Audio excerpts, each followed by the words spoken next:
Très bien, docteur Kowaliński. Vous nous présentez donc votre projet Homo Robot. Nous vous écoutons. Ces dernières années, la révolution numérique a bouleversé le monde du travail.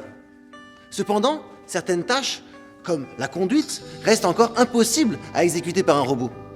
Par exemple, si un robot conduisant une voiture devait choisir entre écraser un passant ou tuer ses occupants, que doit-il faire?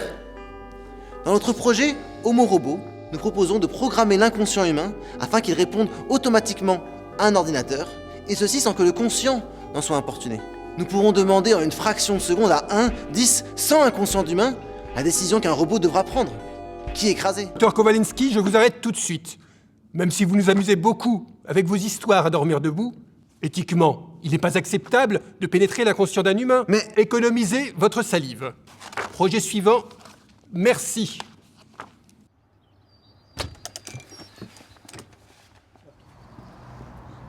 comment tu veux que les choses avancent avec des positions aussi rigides de toute façon? Eh monsieur, s'il vous plaît, vous auriez pas une petite pièce pour manger?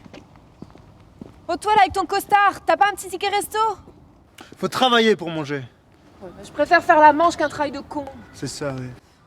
C'était évident que t'allais tout faire planter, toi.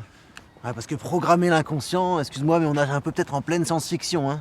Rien n'est impossible pour le Mind Master. Ouais. Tu doutes de moi? Toi aussi? Tu veux voir de l'hypnose, hein? C'est ça, tu veux voir de l'hypnose.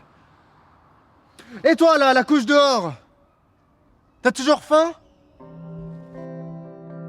Nous avons donc installé un mini-laboratoire dans mon appartement et engagé une SDF, Claudita, sur qui prouver notre concept de main-d'œuvre libre.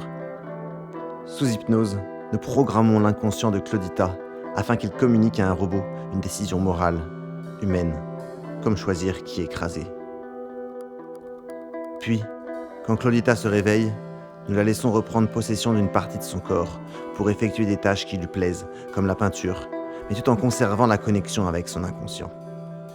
Notre but est de maintenir cette période flottante où le conscient de Claudita est capable de se divertir, alors que son inconscient dirige un robot. Tes esprits, tu retrouveras.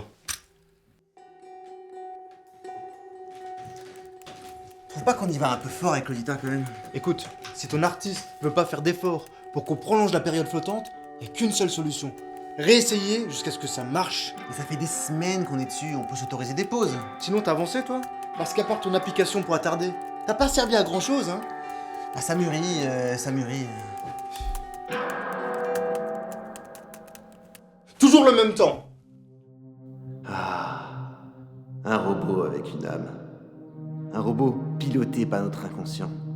Un robot qui pourra nous remplacer au travail. Un robot qui pourrait même nous surprendre. Oui, notre smartwatch pourra nous faire livrer à manger, avant même qu'on ne se soit rendu compte, consciemment, que nous avions faim et envie exactement de ce plat. Nous allons ouvrir une porte sur notre âme. Mais oui, l'interface psy d'une smartwatch.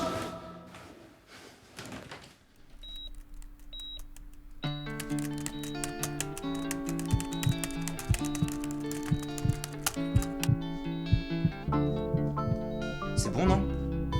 Putain, on va se faire des couilles en or.